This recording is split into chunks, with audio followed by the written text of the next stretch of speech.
Hello everybody, my name is Keyboard Slapper and today I am doing my top 5 games of 2014 and I was going to do a top 10, then I realised there wasn't 10 games I actually really enjoyed enough to talk about in depth. And straight off the bat I'm going to say that this year has been completely naff for AAA gaming. There has been no great AAA titles this year. None have made my list of the top 5. There are some which I enjoyed, but to be honest, I didn't play enough of because they didn't grab my attention enough, and/or I did not actually get a chance to play. And there are games like Bayonetta 2, which I loved playing the demo of. I've played it a load of cons, but I don't actually own it as of yet, so I can't include that. Alien Isolation, another one which I enjoyed playing at cons, but I didn't actually get. I think the main thing is the fact that I can never be asked to spend money on AAA games at the moment. I just want to buy loads of old PlayStation 2 games from my local charity shops and secondhand shops, and that's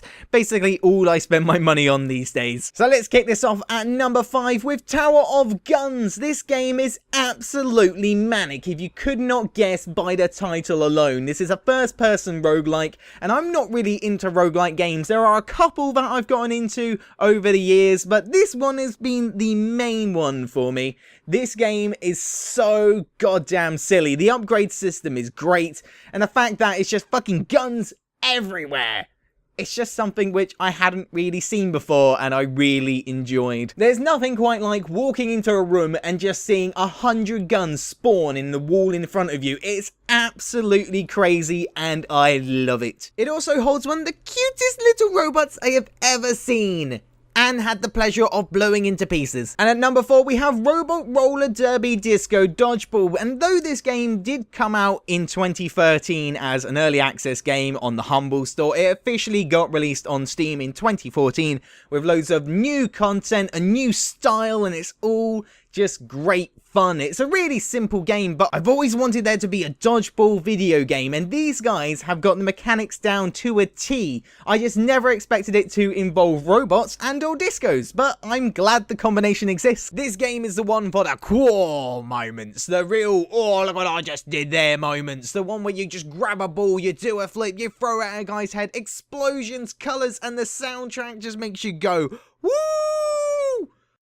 I think that sounded more enthusiastic in my head. It's got a great multiplayer community. The devs are awesome. About a year ago, I played a tournament in the game and I met some great people doing it. So this game is not just my favorite game to play, it also has some good memories with it as well. And if a game can manage to make those memories, then yeah, I think that deserves to be ranked pretty high on the list. And at number 3, next car game, Wreckfest, because when you're a child and you're driving your car at top speeds into other players and nothing happens, you can't help but feel a little bit disappointed. And now in 2014, you can now crash in to your opponent's cars and cause significant damage, and hilarity ensues. This game is so satisfying to play. This is the game that I've always wanted as a child. A game where you can actually cause carnage on the track and not just bounce around like some invulnerable omnipotent motor vehicle. Whew, had to reach deep into my vocabulary to find that one. It's still in early access, and I know that a majority of people don't like to include early access games on here, but this is a game which I'm really looking forward to when it fully releases. It already has multiplayer on it. The tracks that it's got on it so far are fantastic, though a little bit buggy. It's also really well optimized for an early access game, and it is just so goddamn fun. It also taught me that maybe I shouldn't get a driving license, or if I do, I should also get a very good lawyer. And at number 2, Lovely Planet. And I don't know why this game is even on my list, let alone at the number 2 spot, because you don't know how close I've come to breaking my controllers playing this game. Unlike games like Tech 3001 and Velocibox, which just require you going forwards and being really quick on the left and right keys on your keyboard, this game doesn't just require speed, it also requires accuracy, and speed and accuracy are very hard to get down together. And yet it's like the game is designed to make you keep going and never hate it, because it's just so sickly sweet. It looks like you've just fallen into a Katamari game, except this time instead of a giant ball, you've been given an assault rifle. It's just so bright, colourful and cute, yet you get so frustrated you could just crash a car!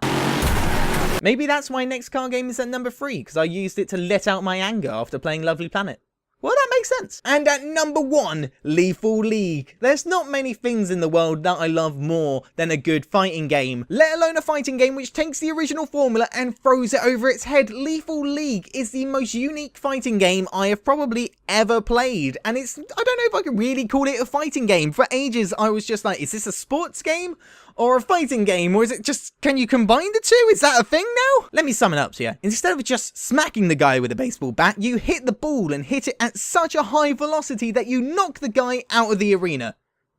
Doesn't that sound fantastic? If you're lucky enough to survive in a round for more than 10 seconds, you're trying to dodge a ball which is going at bloody Mach 3. It's a 2D fighter which I just haven't really been able to fault apart from the odd connection issue. That's really it. It's also a game which doesn't punish first-time players. If you go online and you've only been playing it for about 20 minutes, you could easily take down someone who's very experienced in this game, because half of it is also about luck and where you're going to be when the ball goes, because no one knows when that thing's flying. It's very hard to predict. But chances are, if you're quick on a trigger, you're going to hit that ball back no matter how fast it's going, right into your opponent's face. And that itself is the most satisfying experience I've had all year in gaming. And that, guys, was my top 5 games of 2014. And I'm sure most people won't agree with that, because I'm sure a lot of you guys have actually played more games than me this year. It'll be great to hear what you guys think. What were your top games of 2014? And of course, we have to remember the guys who did not make it to the top 5, those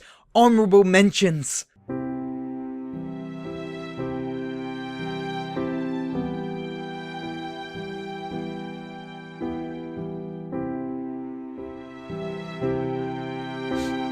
They're all so beautiful. I just couldn't be asked to make a top 10 list because I'm just that damn lazy. I'll see you guys in the next one and have a good 2015. That's if we're not sucked into a black hole, destroyed by tsunamis, destroyed by North Korea, destroyed by Russia.